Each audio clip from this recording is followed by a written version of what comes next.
Fernando de Lauzarán, muy buenas noches, ¿cómo estás? Buenas noches, Jaime, encantado de estar contigo como siempre. Traes una cara muy rozagante y con una sonrisa muy explícita.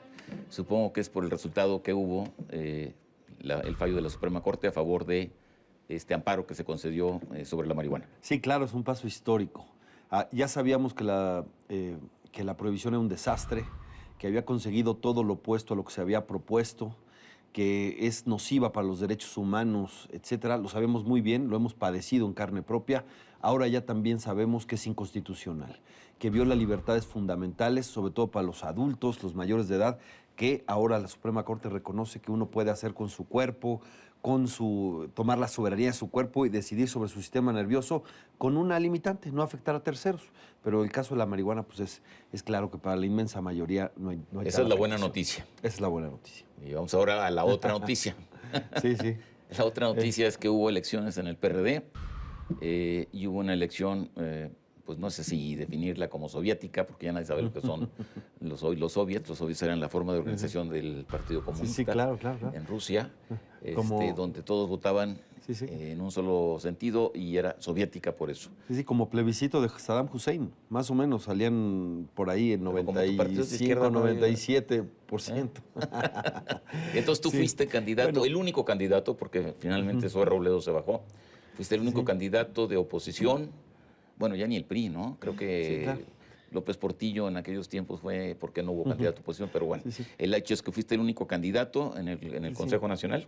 Sí, hubo otro valiente que se llama Onel Ortiz, al que yo reconozco, pero pues, evidentemente había un candidato favorito, un candidato acordado por las corrientes, que es Agustín Basabe, a quien, no obstante que el método fue verdaderamente, pues, nada democrático, yo diría incluso antidemocrático, porque un voto cantado de frente del candidato favorito, de la dirección y de los líderes de las corrientes a 1 metro y con un micrófono, una especie de pasarela, pues eso es coacción del voto. A ver, pero tú habías pedido que fuera un voto secreto. Claro, un voto en urnas, como debió haber sido, es el voto libre. Y en esas condiciones... Ni pues, siquiera bueno, eso te entiendes, consiguieron. no consiguieron eso y es lamentable porque por supuesto que hubiera procedido el voto secreto, hubiera dado mayores garantías. Alguien decía, pues lo que pasa es que le escupieron la torta a Agustín Basabe, ¿no? Porque si pueden hacer las cosas bien. Acá, y seguramente yo hubiera tenido más votos. ¿Cuántos pero tuviste? Tuve 3 votos, ¿De 3 cuántos? heroicos votos, de 300 más o menos. Oye, pues debías sacarte una foto con esos 3 consejeros ilustres y tú. Muy valiente, sí, porque tuvieron que cantar el voto enfrente de toda la presión y había un gran acuerdo de corrientes. Ya, pues, a pesar de eso, ¿quiénes son esos sueres? Nombre y apellido, ¿quiénes son? ¿Te acuerdas o no? sí, conozco a uno, los conozco bien, pero bueno, la verdad es que se vieron muy valientes los 3 compañeros, Sandra, Iván y otro compañero que llegaron y enfrente de la primera fila de esos se atrevieron a hacerlo. Y si me preguntas si hubo reclamos para al menos 2 de esos 3 votos, sí hubo reclamos. Les dijeron que por qué se habían salido del Huacal, de la línea. Y la verdad es que yo creo que hubiera tenido más votos, pero prefirieron hacerlo de este estilo, lo cual demuestra la gran desconfianza que se tiene en las corrientes en sí. De alguna manera, el hecho de haber pensado las corrientes en traer a alguien externo para dirigir al partido es expresión de nuestra crisis. Pues que no hayan aceptado el voto secreto también es expresión de nuestra crisis. Pero Tremenda yo no entiendo. desconfianza y... ¿Por qué? Porque pues, si estaba tan pactado y estaba tan planchado, porque sí estaba, ¿no? Sí, claro. Y además, bueno, todas las corrientes estaban de acuerdo en que fuera Basabe el presidente. ¿Por qué le tuvieron tanto miedo con un voto secreto? Así no te sigo bien. Sí, bueno, el control político. Quieren tener un control político de cada consejero, ¿no? Porque yo ya había tenido de más de 3, yo diría bastantes más compromisos de voto que me decían yo votaré por ti, etcétera, pero bueno, en el voto abierto no se pudo. Yo no creo que hubiera yo evitado las 2/3 partes, seguramente sí, pero creo que Agustín y Beatriz habrían empezado con mayor legitimidad. De cualquier manera, les deseo éxito y si yo en algo puedo colaborar para que le vaya bien a mi partido, lo haré, pero no puedo dejar de señalar que fue lamentable, yo diría vergonzoso, bochornoso, ese espectáculo del voto cantado. Bueno, algunos consejeros ni sabían los nombres de por quién estaban votando. Pero le voy a hacer al abogado del diablo, pero no sé, ¿no es incluso mejor eso? Porque si hubiera habido una especie de voto secreto, efectivamente, y tuviera sacado, no sé, el 10 o el 15%, eso hubiera dado la apariencia de una especie de clima democrático, de procedimiento democrático. Sí, hubiéramos No ganado. había tal procedimiento democrático, no había tal procedimiento democrático porque las corrientes son verticales, tienen intereses, y habían prácticamente planchado esta elección. Por eso se bajó Zoé Robledo de la contienda, ¿no? Sí, yo... Entonces, ¿no hubieras tú legitimado algo que de por sí ya estaba Bien. viciado en el origen? Sí, pero la verdad es que, bueno, sí hubo las propuestas para que yo me bajara. No quise hacerlo porque siempre pensé que lo peor que uno podía hacer es dejar el camino libre. Vale dar batalla aún en la adversidad. Es más, a veces vale más la pena dar la batalla en la adversidad que cuando no la hay, porque por lo menos que haya habido una voz discordante, que haya yo podido expresarme en el Consejo, dar mi crítica, llamar al voto secreto, etcétera, al menos esa denuncia, ese contrapunto, esa disonancia con la unanimidad, me parece que es sana para un partido que queremos que sea democrático. Yo quiero una izquierda fuerte, quiero que el PRD pueda ser plataforma de un movimiento emergente, que yo siento que está lista la sociedad para un movimiento emergente, con una propuesta emergente, y que además sea de izquierda, que sea garantista, que ponga el centro los derechos humanos. Eso es tu deseo. Claro, es mi deseo y creo que hay condiciones en el país y el PRD debiera servir para eso, pero para lograr eso necesitamos ganar la confianza de la sociedad. A ver, Fernando, pero y no empezamos bien, eso es claro. Cuando viniste y eras candidato, una cosa que dijiste es, bueno, yo te pregunté, bueno, pero ¿por qué van a cambiar? Me dijiste, pues van a cambiar porque si no cambian, el resultado al final va a ser terrible. Un partido que se mira, creo que fue la expresión que utilizaste, que se mira el ombligo en vez de estar viendo el panorama, pues es un partido que está condenado al fracaso.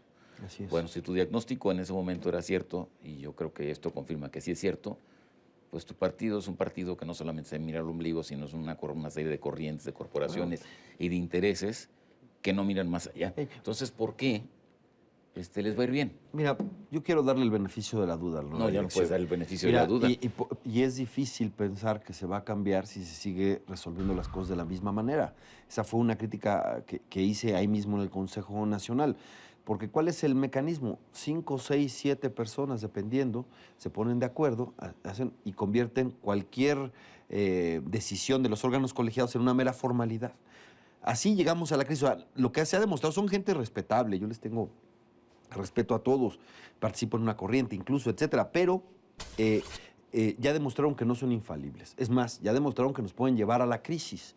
Por lo tanto, es correcto. Que nos llevaron a la crisis. Sí, ya demostraron que nos llevaron a la crisis. Por lo tanto, que hayan tomado las decisiones de la misma manera y además, de alguna manera, rindiéndose a la crisis, porque es reproduciendo la crisis, insisto, esto de traer a alguien de fuera y no permitir el voto secreto, pues por eso hay razón para el escepticismo. Sin embargo, yo le doy el beneficio de la duda a Agustín y a Beatriz. Fernando, y si en algo puedo colaborar para que le vaya bien a mi partido, pero es una está bien, cuestión de lógica, es, ¿no? Es necesario que le vaya bien al partido. Si lo que estás diciendo es cierto y es cierto, solamente hay dos explicaciones racionales de esto. Una, son incapaces de aprender porque son muy obtusos y realmente están limitados y no pueden entender lo que pasa en el mundo. Esa es una explicación. No creo que sea el caso. Se parecen a alguien, no entienden que no entienden. No creo que sea, no creo que sea el caso. Sí, Lo que sí creo que es el caso es que estas corrientes tienen intereses. El PRD, bueno, y como todos los partidos, tiene prebendas, tiene recursos, tiene poder. Y eso es lo que hace que eso no se quiera soltar. Claro. Entonces no es que sean tan obtusos ni tan ciegos, sino es que son intereses que van a defender a capa y espada. Claro, y te voy a decir una cosa, no hay cambio si no se den poder. Si las corrientes no entienden que tienen que ceder poder para que haya un cambio de la situación, pues obviamente seguirá lo mismo. Es como la transición a la democracia en México, en cualquier lado. El cambio significa que quienes tienen controlado el poder lo tienen que soltar, por lo menos en parte, y generar un juego más democrático, más abierto. Pero entonces una pregunta. Pero si no, lo que sí es, si no somos capaces de cambiar, vamos a la marginalidad. Pero entonces, ¿dónde está la consistencia aquí de Fernando Belauzarán? ¿En qué punto tú vas a considerar que esto ya es verdaderamente intransitable y que el Partido de la Revolución Democrática, que bueno, se fundó en 1989, ya son muchos años, y como la Esperanza de la Izquierda Unida, etcétera, etcétera, etcétera, simple y llanamente chupó farsos? Bueno, mi punto de inflexión es si el partido no está acorde y no es instrumento de este sentimiento emergente de indignación rumbo al cambio presidencial, es decir, rumbo al 2018, si el PRD no está ahí con los ciudadanos, no es su instrumento. Entonces yo ya no me veo en el partido. Yo quiero estar con este movimiento emergente desde la sociedad civil. Creo que la sociedad civil va a irrumpir en 2018. Estoy convencido. Está en el ambiente, está en el ánimo. Y tenemos una sociedad civil muy profesional, muy preparada. En muchos sentidos, mira, por ejemplo, la red de rendición de cuentas, donde está Mauricio Merino, donde está María Marván, etcétera. En temas de derechos humanos, pues hay gente muy profesional que tenemos y está el PRO, está CENCOS, están muchos que han hecho, que tú los conoces perfectamente, Javier. Sí, Jaime. Nos come el tiempo. Sí, bueno, yo creo que o estamos con ellos o efectivamente yo ya no le vería sentido estar en Porque yo te voy a hacer otro pronóstico y voy a ser muy breve para que tú puedas cerrar el programa. Y el pronóstico es muy claro. El que sale beneficiado con toda esta historia y el que puede capitalizar todo ese malestar que tú estás describiendo, tiene nombre y apellido. Se llama Andrés Manuel López Obrador. Y yo creo que tu partido queda en una situación que ya describió el mismo Agustín Basabe, como diciendo, la unidad de las izquierdas va por encima de las demás unidades. Y voy a buscar a Andrés Manuel para tener esa unidad con la izquierda. Es lo que yo anticipo. Ni no veo por qué no. Mira, yo veo un desgaste del liderazgo de Andrés Manuel López Obrador. Tiene un discurso del siglo pasado.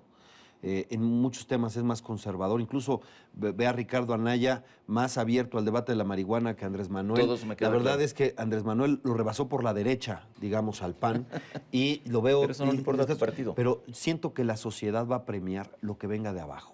Y podemos ir con alguien de abajo que pueda ser garantista, que pueda tener convicción democrática, que pueda ir, sobre todo, que pueda representar un llamado. Si antes era que los votos cuenten, ahora es dejen de robar. Y creo que de la sociedad civil puede salir alguien que diga dejen de robar, pongamos en el centro los derechos humanos. Se acabó el tiempo, con eso cerramos.